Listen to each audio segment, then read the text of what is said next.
Wasn't a very good clap, I'm sorry. Rallycross, I would say, is intense, chaotic, a huge adrenaline rush. The Australian debutant here in Belgium today. And really just pushing the limits. Excellent. Oh, really? You're welcome. So we're out here in Spain testing the RX2E cars ahead of the next RX2E race, my first one in Belgium. This is really an opportunity to get to know the car. Eric, my spotter's here also, so work with him. Just trying to steal my drive. He'll be in my ears around here, so he's starting to work out how all this Rallycross stuff works. And just try and get some confidence up, get a bit of a feeling, and it's nice and hot out here. I don't think it'll be as hot in Belgium, but it's good practice. And then release completely the handbrake.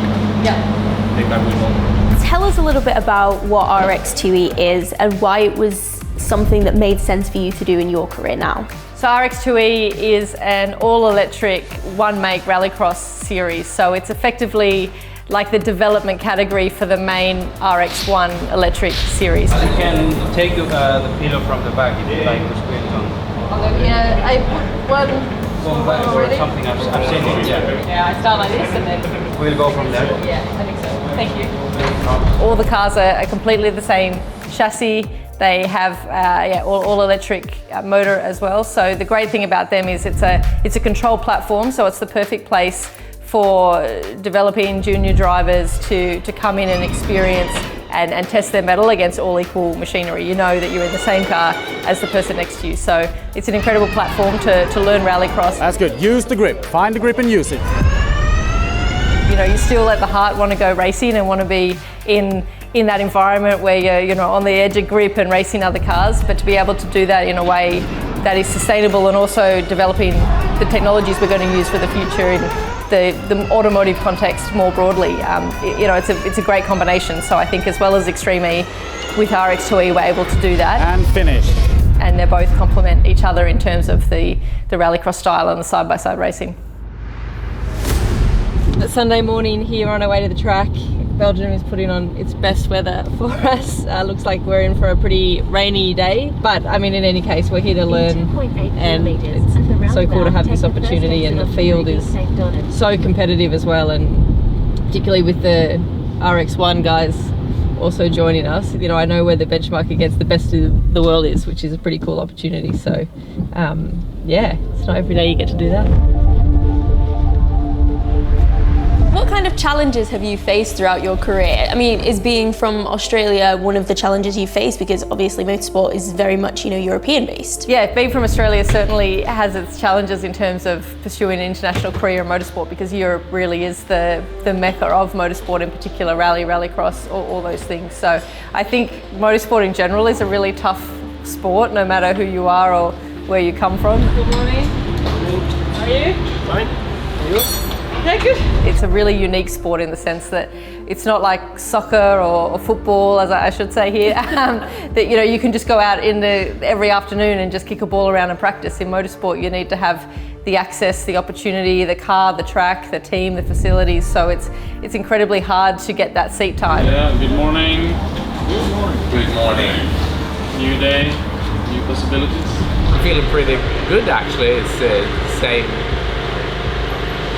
challenge for everyone, I believe, and I like the rain, I like the muddy stuff, I like when it gets greasy, so I would say I'm pretty satisfied with the challenge we are facing right now. There's so many challenges in motorsport, but I think that's one of the things that makes it so addictive as well, because when you do get it right and have those moments where it all comes together, it's just the best feeling in the world, and that fuels you on to try and get it again.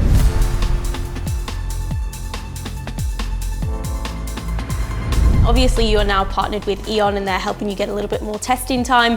How important is that for you guys to have that test time and that time in the car? Seat time is absolutely critical in our sport, because the more you can practice, the more you can be better, and have Eon not only part of our Extreme E program, but to now be joining us on this Rallycross adventure and seeing how those two combine, and just really to have that backing and support that they're really behind Veloce and our team and me means so much.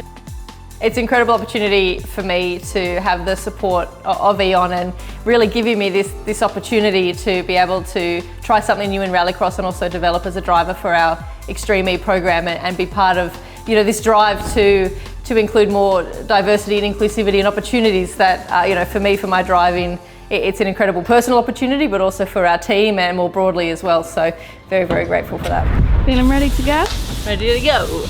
Excited? See what happens. Yeah, excited. Bit of anticipation. No idea what I'm really stepping into, but I guess we'll find out very soon.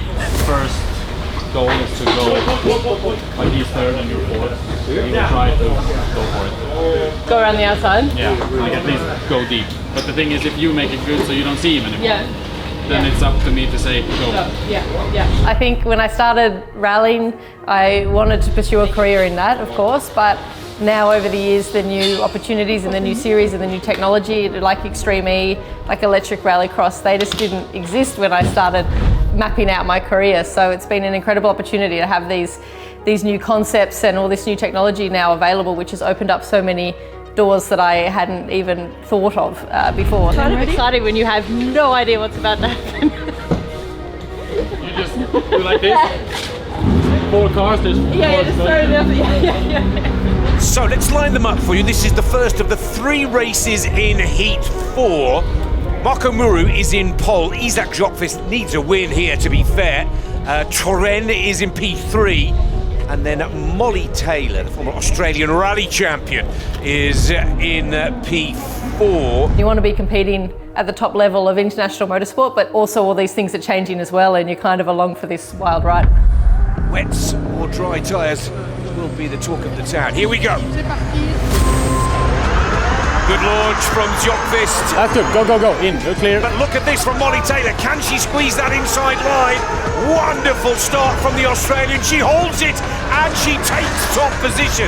I think when I first had that experience of driving a rally car and fell in love with it and thought this is something that I want to do, that competitive nature has always been there. So to want to do it and to try and do it professionally was always kind of the dream, I guess. And on the throttle. That's good. Come on the throttle. Keep the speed up. Such good news to see Molly Taylor making her RX2E debut here. That's good. That's good.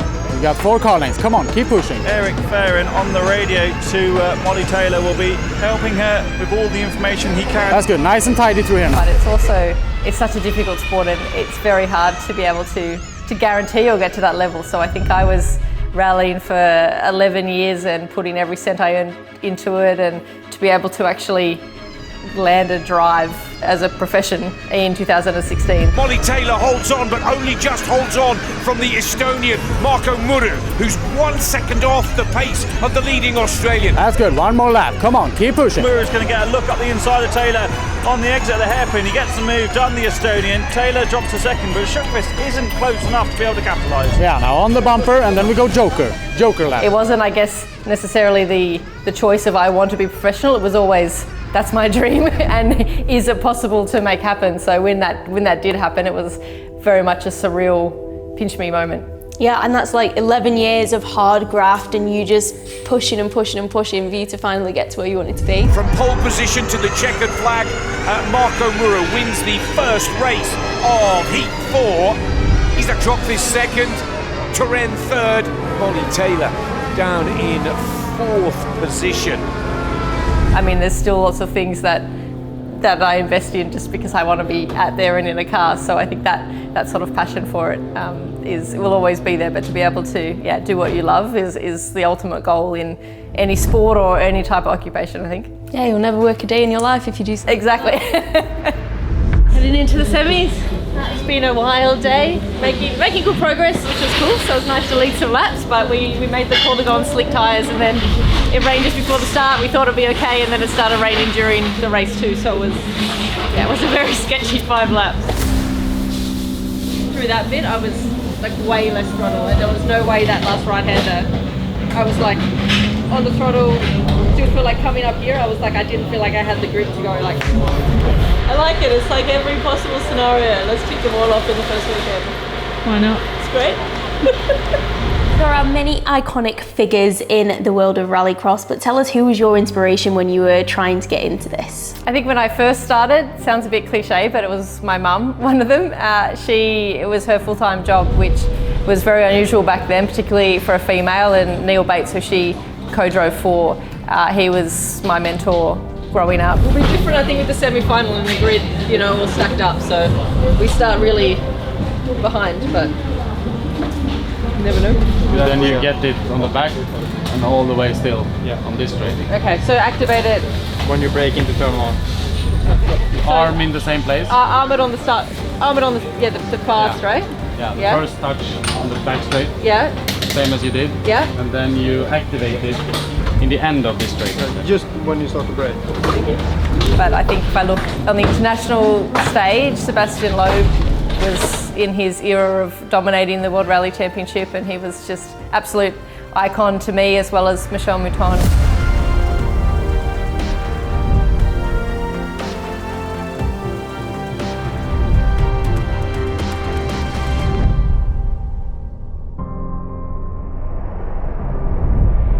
Now, I must remind you that the top 3 from the semi-finals qualify for the final and the big points.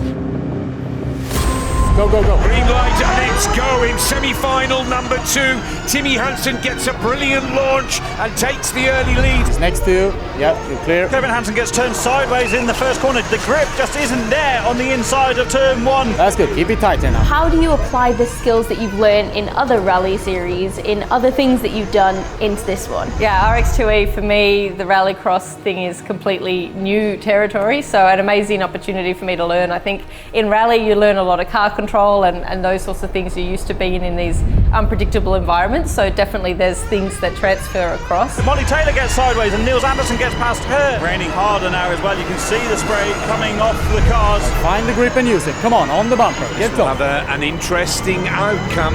That's good. You're all clear behind, so focus forward. Come on, keep pushing. The keys in rallycross are those race tactics and all the side-by-side racing and the racecraft and all of those things, and then that crossover between tarmac and gravel as well, and all those little components of rallycross where you really have to maximise everything. That's all completely new for me to learn. Good laps now. Eyes up on the throttle. Come on. Niels Anderson holds second position. Niels Anderson is into the final. Kevin Hansen takes third. Victory for Timmy Hansen. Skillful driving from Timmy to take the win. And finish. So I guess there's the base of generally handling the car on a changing surface, but then being able to maximise it with all these cars around. That's a complete new step for me. So that's a wrap on my first rallycross weekend out here in Belgium. The weather gave us everything today, so a huge learning experience for me too. We've got a really good foundation to move forward with, and really excited. It's just the beginning of my rallycross journey. It's a lot of fun. It's very, very tricky and challenging, and a very different style to what I'm used to. So to have this opportunity to learn is incredible for me, and a huge thank you to Eon for making this possible, and really exciting to combine this with Extreme Ease. So it's been a tough, challenging weekend, but also a lot of fun, and can't wait for the next one.